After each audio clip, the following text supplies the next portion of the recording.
மாவட்டத்திலேருந்து என் பேர் இளங்கோங்க. இந்த முஸ்லீமிலேருந்து பழக்க வழக்கங்கள் எங்களுடைய பாட்டார் காலத்திலேருந்து எங்கள் அப்பார் காலத்திலேருந்து எங்கள் காலத்திலேருந்து நீண்ட நாளாகவே இது உருவாக இருந்துட்டு வந்துட்டு இருக்கிறது. என்னுடைய கேள்வி என்ன என்றால், தாய் ஒரு தன் மகனை நீங்கள் சொன்னீர்கள், அதாவது கணவன் மனைவியும் சரியான முறையில் உறவுமுறையில் கொண்டாடுகிறான்னு சொல்லி, அதே போல் தாய் என்ன என்றால் தன் மகனை என்னை திருப்பி கொடுப்பார் என்ற உணர்வோடு எதையும் கொடுக்குவதில்லை. ஆனால் தன் மகனை காப்பாற்றி கொள்ள வேண்டும், தன் மகனை ஆளாக்கி கொள்ள வேண்டும் அப்படின்ற தாய் வளர்த்துகிறாள். ஆனால் மனைவி அப்படி கிடையாது. தன் கணவன் இதனால் கொடுத்தாதான் ஒரு கணவன் என்று ஏற்றுக்கொள்கிறார்கள்.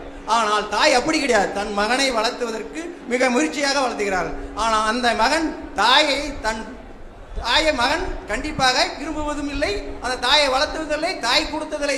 ஒரு ரூபாய் 100% கூட ஒரு பைசா கூட கொடுப்பதில்லை. அந்த தாய்க்கு என்னென்ற முக்கிய விளக்கத்தை இன்னைக்கு விரிவிக்க வேண்டும். இஸ்லாத்தில் தாயாருக்கு உரிய மதிப்பு என்ன என்று கேட்குறாரு.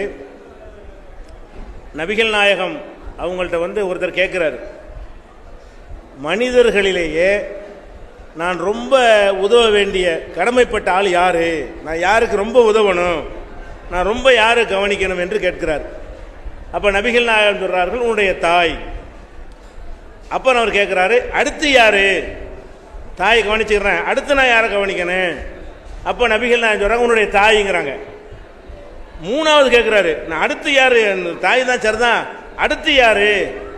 அது தாய்ங்கிறாங்க. 3 தடவை கேட்குறாரு யாரை நான் கவனிக்க வேண்டும் என்று.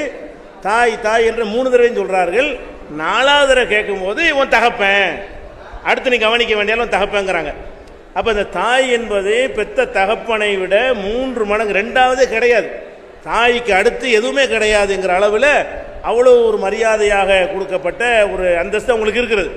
திருக்குறானில் கூட என்ன இருக்குன்னு கேட்டால், வலா தகுல்லஹுமா உஃபின், உன்னுடைய பெற்றோர்களை சி என்று கூட நீ சொல்லக்கூடாது.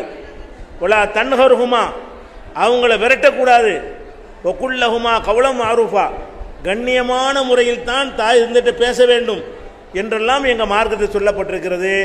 இருந்தாலும் சில இளைஞர்கள் என்ன செய்கிறாங்கன்னு கேட்டால், கல்யாணம் ஆன உடனே மனைவி சொல்ல கேட்டுக்கொண்டு தாயாரை கவனிக்காமல் இருக்கிறார்கள். அவங்க கடுமையான குற்றவாளிகள் ஆவாங்க. ஏன்னு கேட்டால், குர்ஆனை எடுத்துக்கொண்டீர்களே ஆனால் அல்லாவை வணங்குங்கள் என்று சொல்லி அடுத்து பெற்றோரை கவனியுங்கள்னு சொல்லப்படும். அல்லாஹ் வணங்குங்கள்னு சொன்ன எந்த கட்டளை வந்தாலும் சரி, அதை ஒட்டி வர்ற கட்டளை என்னவா இருக்கும் என்று கேட்டால், ஒபில் வாலிதைனி எஹசானா, பெற்றோர்களை நல்ல முறையில் கவனித்துக்கொள் என்று சொல்லுகிறது. அப்போ இறை வணக்கத்திற்கு அடுத்த நிலையில் பெற்றோரை கவனிப்பதை பற்றி இஸ்லாம் சொல்லி இருக்கிறது.